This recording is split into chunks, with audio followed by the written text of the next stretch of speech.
Hello everyone, my name is Josh, and today I want to go over a little bit of how CastleScape on Tabletop Simulator works. I've tried to include some scripting in this that will make your life a little bit easier when you're playing, and I wanted to go over that just so that there's no confusion on how anything works. First of all, CastleScape is scripted to set up the game for you. So before you begin, you need to make sure that you have everyone seated at their spots around the table. For purposes of demonstration for this video, I am only seated by myself, but if you seat with 2, 3, or 4 players, it will always set up the approximate or the appropriate amount of players for that game. So how it works is once everyone at your table has been seated, you're going to go ahead and just click this Set Up button.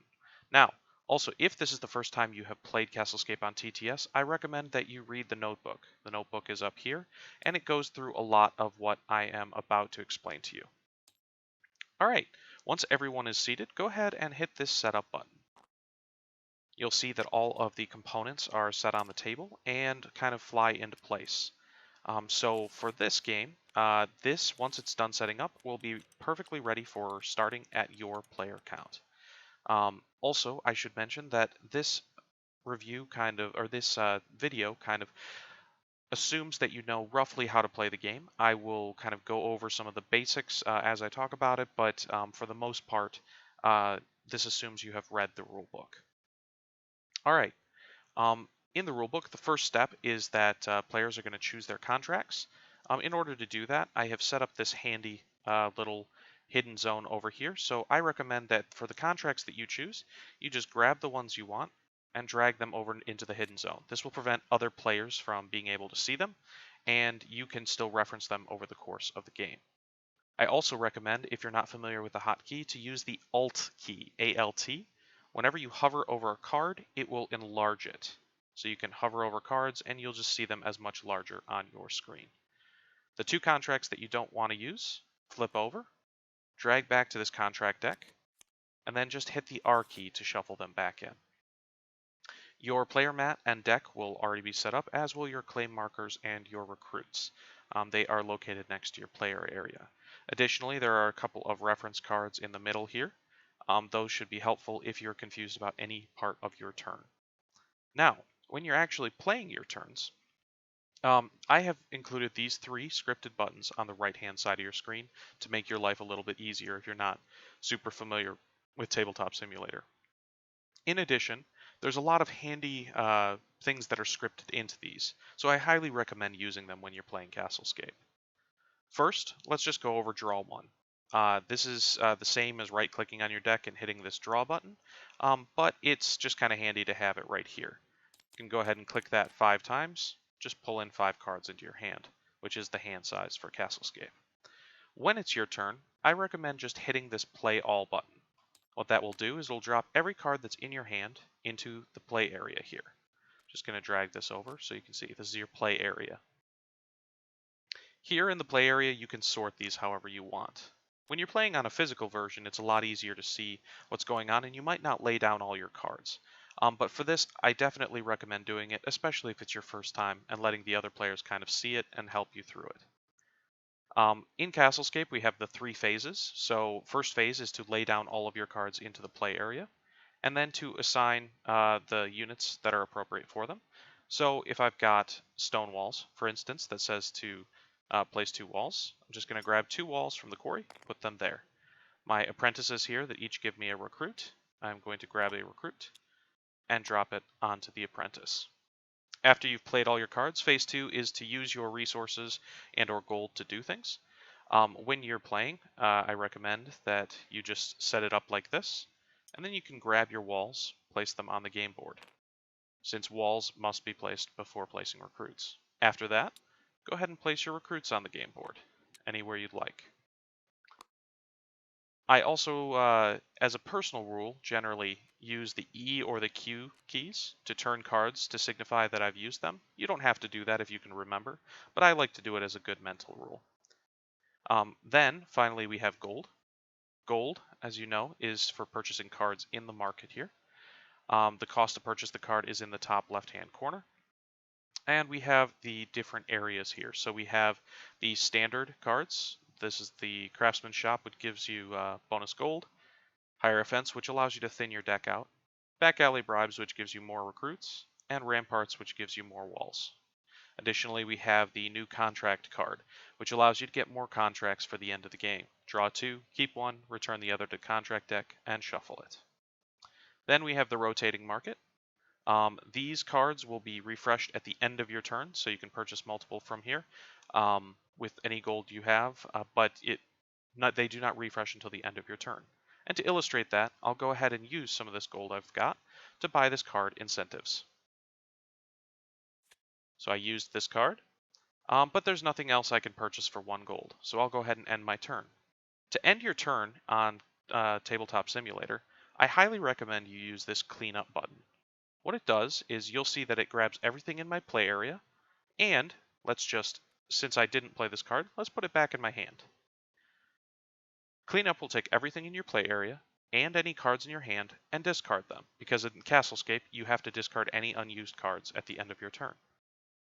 It will also refresh the market deck for you, so it's going to fill in this empty spot here. There's also some other things that it will do. It will check if the quarry has run out of walls, which would trigger an inspection, and a couple other little handy things. So for now, I'm going to go ahead and just hit the cleanup button. You'll see that all these cards go here, and this card refreshes. Then you can just hit this button to end your turn and go to the next player. Now, since I am playing a 1-player game, it just shows me again, but if there was another player here, it would go to them.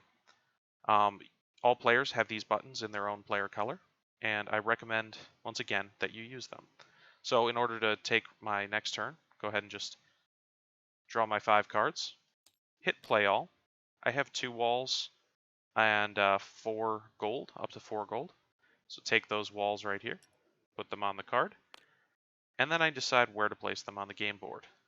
Another handy little script that's in here is we have when a wall is placed on a recruit, that recruit will instantly be put on top of that wall. And that can just kind of help you as you're playing the game. So I used my walls. I've now got 4 gold. Let's go ahead and buy motivated shopkeepers and planners. And then I'll go ahead and hit. Now, in CastleScape, whenever you play a card with a back alley effect, that card needs to go to your back alley. Currently, scripting does not support automatically using any back alley cards and sending them to your back alley. So in order to do that, you just need to manually drag them down into your back alley and then hit the cleanup card. You'll also see that those 2 cards I purchased from the rotating market were filled in. Alright, so that's kind of how those buttons basically work. One other thing that cleanup does, and to illustrate this, let's just say I go through a couple turns, I've gained infamy, I've placed more recruits on the board, everything like that, I've got my cards. Let's say we've placed all these walls on the game board and the quarry is empty. When the quarry is empty, the king comes by the castle to do an inspection. Now, what I'm going to do is I'm going to hit this cleanup button. It's going to take all the cards from my hand or play area. It's going to throw them into my discard pile.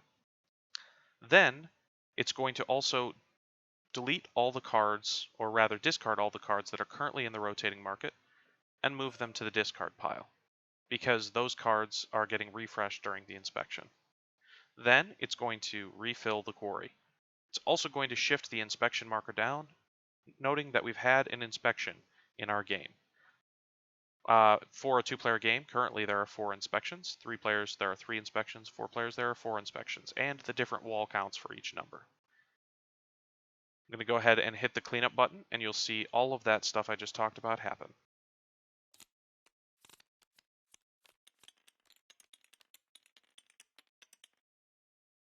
All right. Once you've taken care of the inspection, so in a multiplayer game, you would see, instead of starting with the white player, remove influence from the board based on your infamy.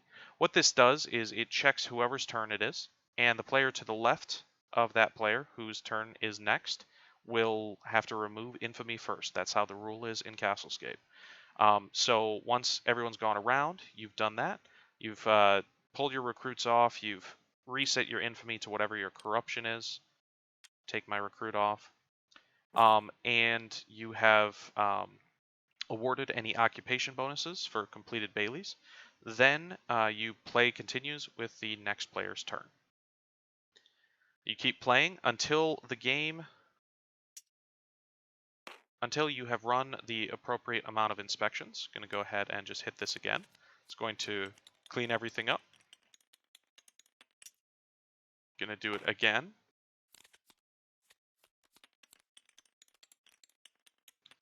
Once you are on the final inspection, only one left, the game is going to warn you that all players need to have equal turns before the game is over.